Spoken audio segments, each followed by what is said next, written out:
दुर्योधन की पत्नी का नाम भानुमति था। वो एक बहुत ही सुंदर लड़की थी और जब कृष्ण दुर्योधन के महल में मेहमान बनकर आए तब वो सिर्फ 17 साल की थी। दुर्योधन ने एक षड्यंत्र रचा जिससे कृष्ण को नशे की हालत में लाकर कोई वादा करा लिया जाए। उसने सभी तरह की व्यवस्थाएं की और इस बात का खास ख्याल रखा कि भोज में खूब अच्छी मात्रा में शराब भी हो। दुर्योधन के दोस्त भी आए और सभी ने इतनी शराब पी कि वे सब नशे में धुत हो गए। पर कृष्ण ने अपने आप को शांत रखा और वे हर किसी को खुश करते रहे। इस सारे हंगामे में भानुमति ने भी कुछ ज्यादा ही पी ली, जितनी वो पी सकती थी उससे भी ज्यादा। वो एक युवा लड़की थी और उसे इन चीजों की आदत नहीं थी, तो वो नशे में बहकने लगी। कुछ समय बाद सभी लोग बहकने लगे और चीजें काबू से बाहर जाने लगी। भानुमति अपने पर काबू खो बैठी। वो कृष्ण से लिप्ट गई और उनके लिए अपनी इच्छा प्रकट करने लगी।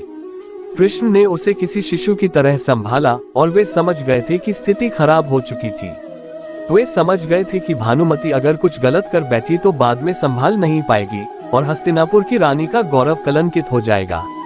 इसलिए कृष्ण उसको उठाकर महल के अंदर ले गए और उसकी सास गांधारी के कक्ष में जाकर उनके हवाले कर दिया।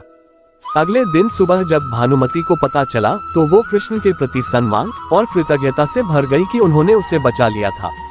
तब से वो कृष्ण की भक्त बन गई। कृष्ण और सुदामा आश्रम में शिक्षा ग्रहण करते थे और युवा अवस्था में थे। एक दिन आश्रम में लकड़ियां समाप्त हो गई और गुरु माता परेशान होने लगी। गुरु माता ने श्री कृष्ण और सुदामा के साथ उनके अन्य साथियों को अपने पास बुलाया और आज्ञा दी कि बच्चों, आश्रम में लकड़ियां समाप्त हो गई है, आप लोग जंगल जाओ और लकड़ियां लाओ। गुरु माता ने उन्हें एक पोटली देकर कहा, अगर भूख लगे तो इसमें से चने निकलकर बराबर बांट कर खा लेना। श्री कृष्ण और सुदामा पोटली लेकर आज्ञा मानकर लकड़ियां लेने के लिए जंगल में चले गए। सभी जंगल में पहुंचकर लकड़ियां इकट्ठी करने लगे।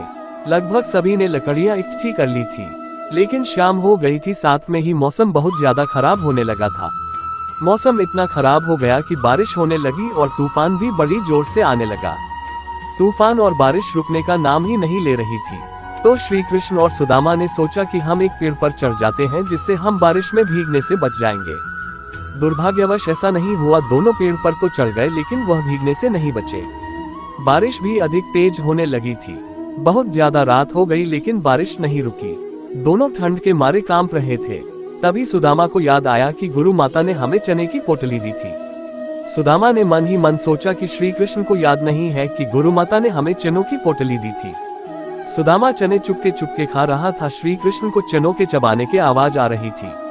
तभी कृष्ण जी बोल पड़े, अरे सुदामा, गुरु माता ने हमें जो चने की पोटली दी है उसमें से मेरा हिस्सा लाओ। सुदामा हैरान हो गए और कृष्ण से कहने लगे, अरे मित्र, मुझे लगता है वो चने कहीं गिर गए। श्री कृष्ण यह सुनते ही चुप हो गए। वह जानते थे कि सुदामा चने खा रहा है, लेकिन उन्होंने सुदामा को कुछ नहीं कहा। लेकिन समय बीतता चला गया और उन्हीं चनों की वजह से सुदामा बहुत ही दरिद्र यानी बहुत गरीब हो गए। शायद वही चने सुदामा की गरीबी का कारण बने। आप क्या मानते हैं? कमेंट जरूर करें।